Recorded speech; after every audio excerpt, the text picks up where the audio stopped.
예수를 알미라. 그 은보다 더 귀한 것 예수를 알미라. 세상 지식보다 귀한 것 예수를 알미라. 내 안에 가장 귀한 것 예수를 알미라. 예수의 이름 존귀한 그 이름 예수의 이름 능력의 그 이름.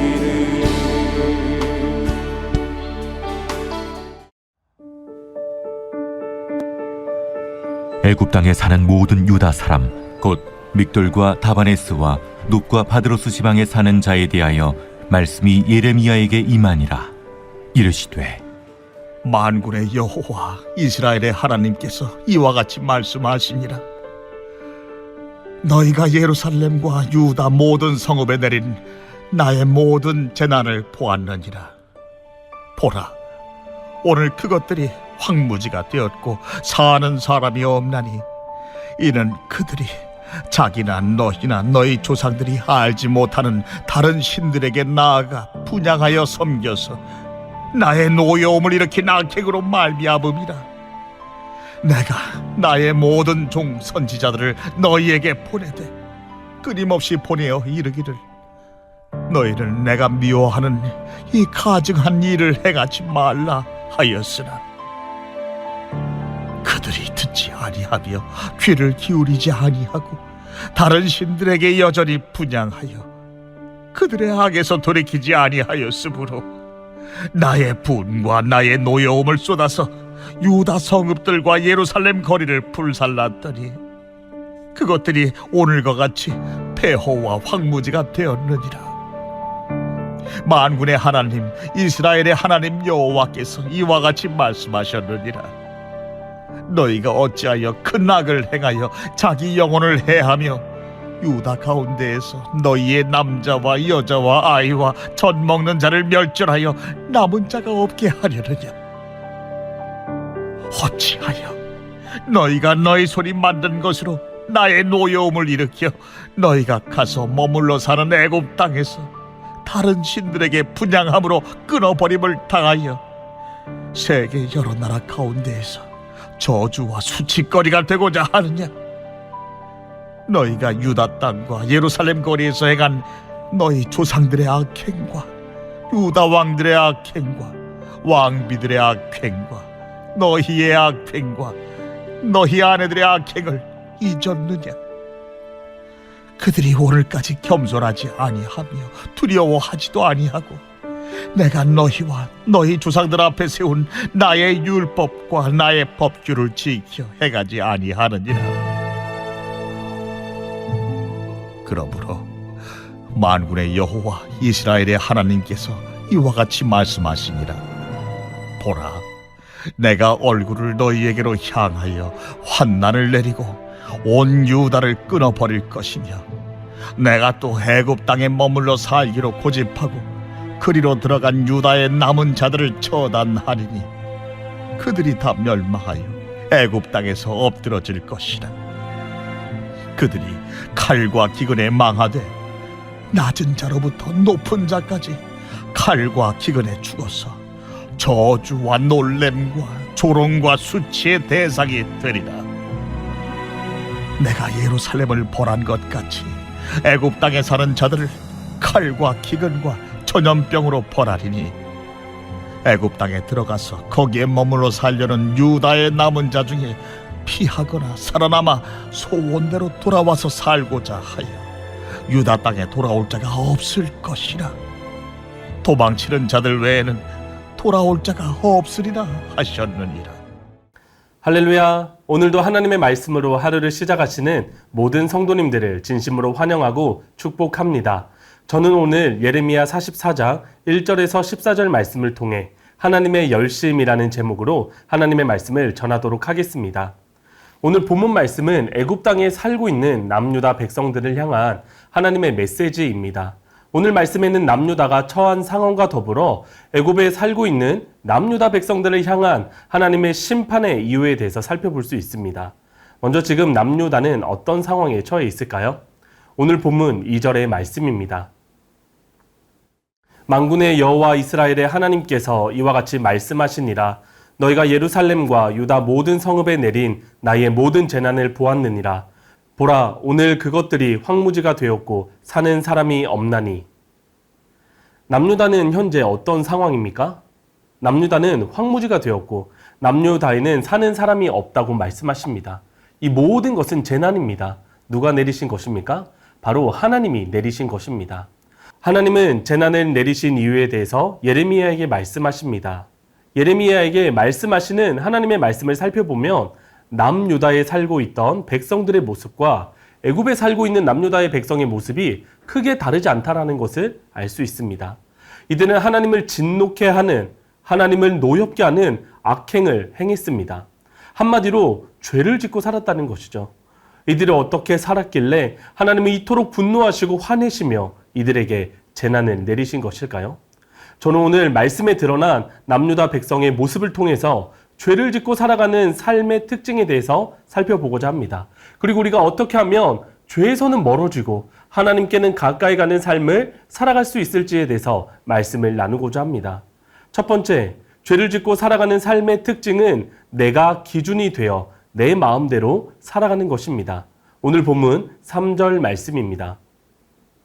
이는 그들이 자기나 너희나 너희 조상들이 알지 못하는 다른 신들에게 나아가 분향하여 섬겨서 나의 노여움을 일으킨 악행으로 말미암음이라.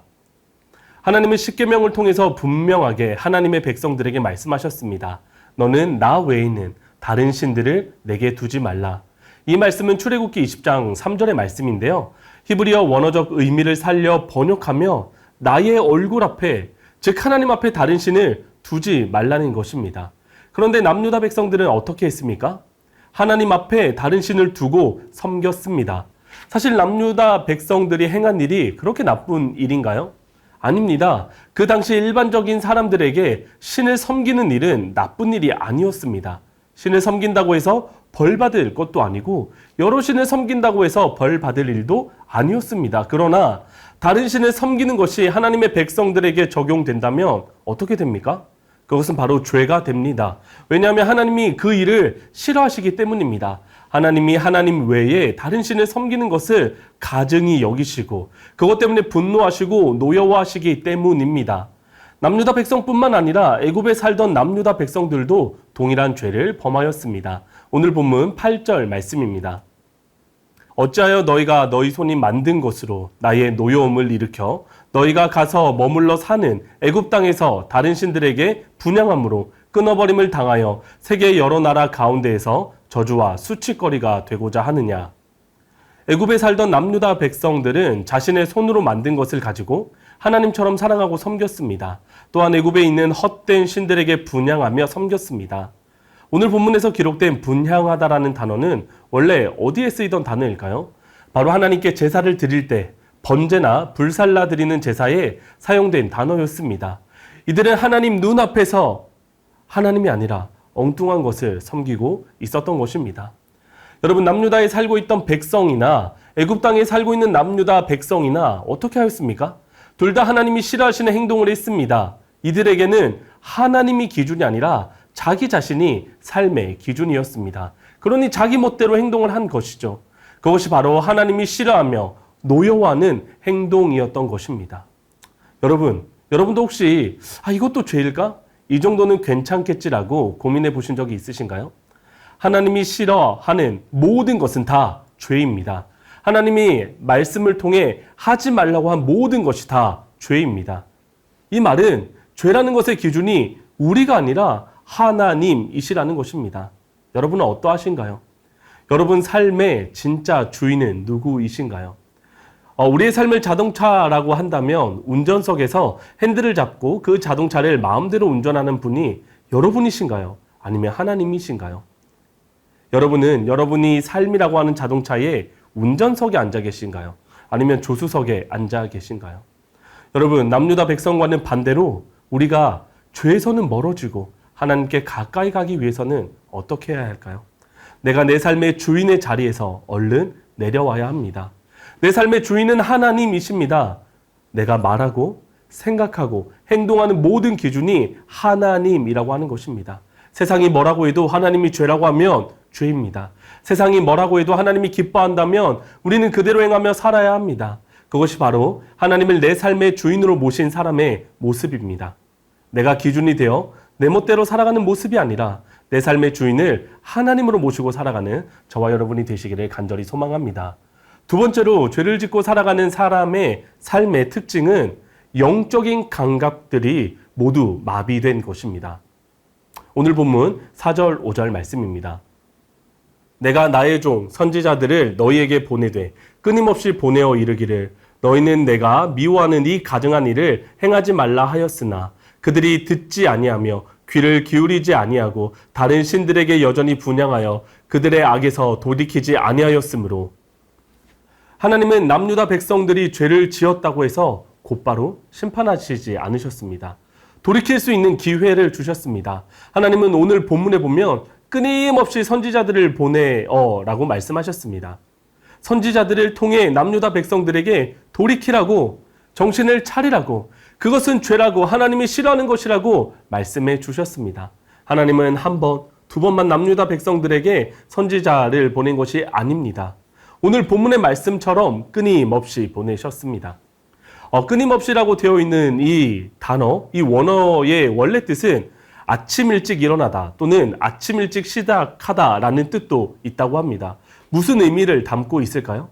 하나님은 하나님의 말씀을 대언하는 선지자들을 빨리 보내고 싶으신 것입니다. 이들에게 얼른 알려줘서 돌이키기를 원하셨던 것입니다. 밤에는 어둡고 말씀을 들을 사람들도 없으니 아침이 되기를 기다렸다가 아침 일찍 일어나 아침 일찍부터 어떻게든 선지자를 남유다 백성에게 빨리 보내기 원하시는 하나님의 안타까운 마음을 우리는 알 수 있습니다. 그러나 하나님의 백성이라고 하는 사람들의 모습은 어떻습니까? 영적인 감각들이 모두 마비되어 있습니다. 영적인 감각기관이 작동하지 않습니다. 하나님의 말씀이 들리지 않습니다. 하나님의 말씀에 귀를 기울이지도 않습니다. 죄를 지어도 마음에 전혀 찔림이 없습니다. 여전히 죄를 짓습니다. 큰 악에서 돌이키지 않는 것입니다. 예레미야 6장 10절 말씀입니다. 내가 누구에게 말하며 누구에게 경책하여 듣게 할고 보라 그 귀가 할례를 받지 못하였으므로 듣지 못하는도다. 보라 여호와의 말씀을 그들이 자신들에게 요구로 여기고 이를 즐겨하지 아니하니. 여러분, 이 말씀을 보니 어떻습니까? 영적인 감각이 완전히 마비된 상태입니다. 선지자를 통해 말씀하시는 하나님의 말씀을 들을 사람이 없습니다. 오히려 하나님의 말씀을 자신들에게 어떻게 여깁니까? 요구로 여깁니다. 부끄러움으로 여깁니다. 수치로 여깁니다.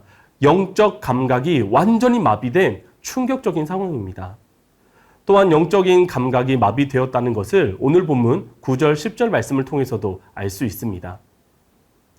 너희가 유다 땅과 예루살렘 거리에서 행한 너희 조상들의 악행과 유다 왕들의 악행과 왕비들의 악행과 너희들의 악행과 너희 아내들의 악행을 잊었느냐? 그들이 오늘까지 겸손하지 아니하며 두려워하지도 아니하고 내가 너희와 너희 조상들 앞에 세운 나의 율법과 나의 법규를 지켜 행하지 아니하느니라. 어떻습니까? 이들은 지금 영적인 기억력이 없습니다. 죄를 짓고 어떤 결과가 있었는지를 잊어버렸습니다. 하나님의 말씀에 대한 기억도 없습니다. 무엇이 죄인지 아닌지도 모르는 것이죠. 더 나아가 영적인 감각이 마비되니 겸손하지 않고 오히려 교만합니다. 하나님 앞에 죄를 짓고도 두려워하지 않습니다. 이러한 삶의 모습이 바로 영적인 감각이 마비되어 죄를 짓고 살아가는 삶의 모습입니다. 여러분의 영적 감각은 어떠하십니까? 괜찮으십니까? 하나님의 말씀이 여러분의 귀에 잘 들리십니까? 하나님의 말씀을 얼마나 보고 묵상하고 삶 속에서 실천하고 계십니까? 죄에 대한 경각심과 죄를 거부하고 거절하는 마음이 여러분 안에 가득하십니까? 영적인 기억력은 어떠신가요? 하나님 앞에 겸손하게 두렵고 떨림으로 살아가고 계십니까? 아니면 그 반대로 살아가고 계십니까? 여러분의 영적인 감각이 괜찮은지 점검해 보시기 바랍니다.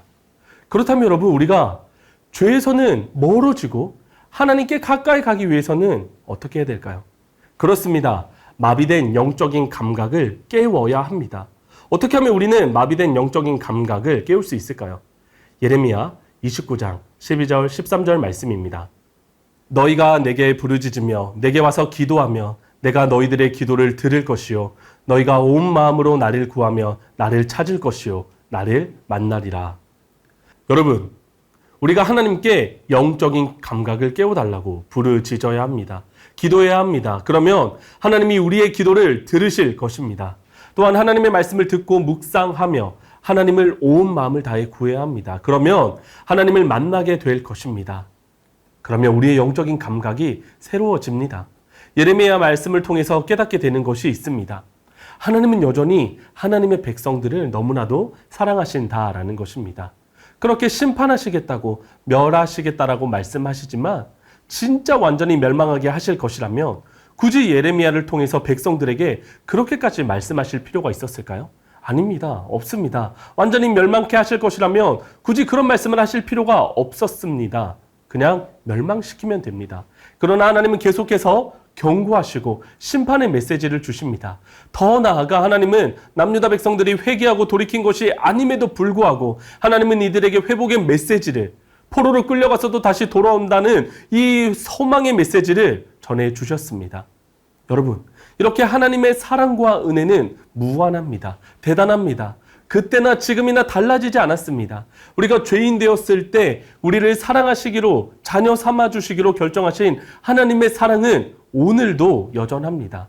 그러니 우리가 마비된 이 영적인 감각을 깨워달라고 기도할 때 하나님이 우리의 기도를 들어주실 것입니다. 하나님이 영적인 감각들을 새롭게 해주실 것입니다. 우리가 하나님의 말씀을 통해, 기도를 통해 하나님을 찾으면 하나님이 우리를 만나주실 것입니다.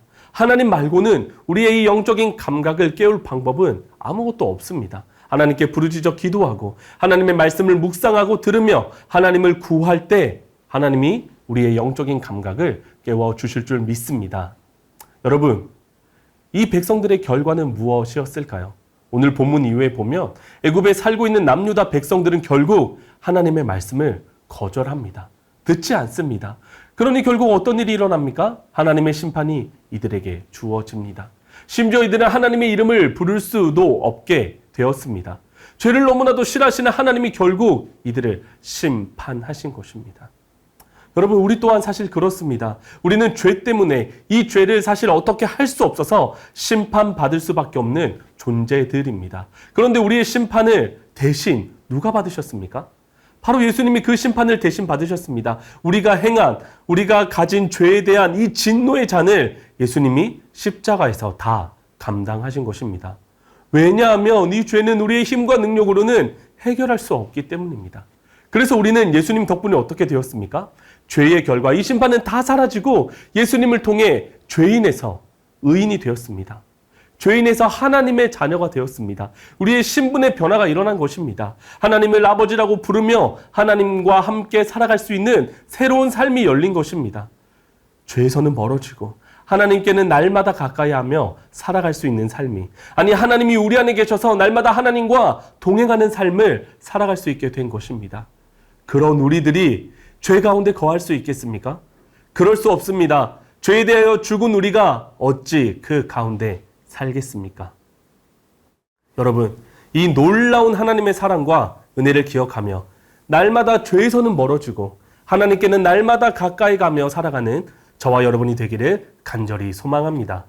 말씀을 정리하겠습니다. 죄를 짓고 살아가는 삶의 특징은 내가 기준이 되어 내 마음대로 살아가는 삶입니다. 두 번째는 영적인 감각이 모두 마비된 삶입니다. 그러므로 우리는 내 삶의 기준이 내가 아니라 하나님이심을 날마다 기억하며 내 삶의 주인을 하나님으로 모시고 살아야 합니다. 그리고 영적인 감각이 정상적인 기능을 하도록 하나님께 부르짖어 기도하고 말씀을 통해 하나님을 구하고 하나님과 날마다 만나며 살아야 합니다. 우리가 이렇게 할 때 죄에서는 멀어지고 하나님께 가까이 가는 삶을 살아가게 될 줄 믿습니다. 오늘 주신 말씀을 기억하며 기도 제목을 읽고 함께 기도하겠습니다. 내 삶의 주인이 나인지 하나님인지 깨닫게 하시고 하나님이 주인 되신 복된 삶을 살아가도록 은혜를 주소서. 아멘.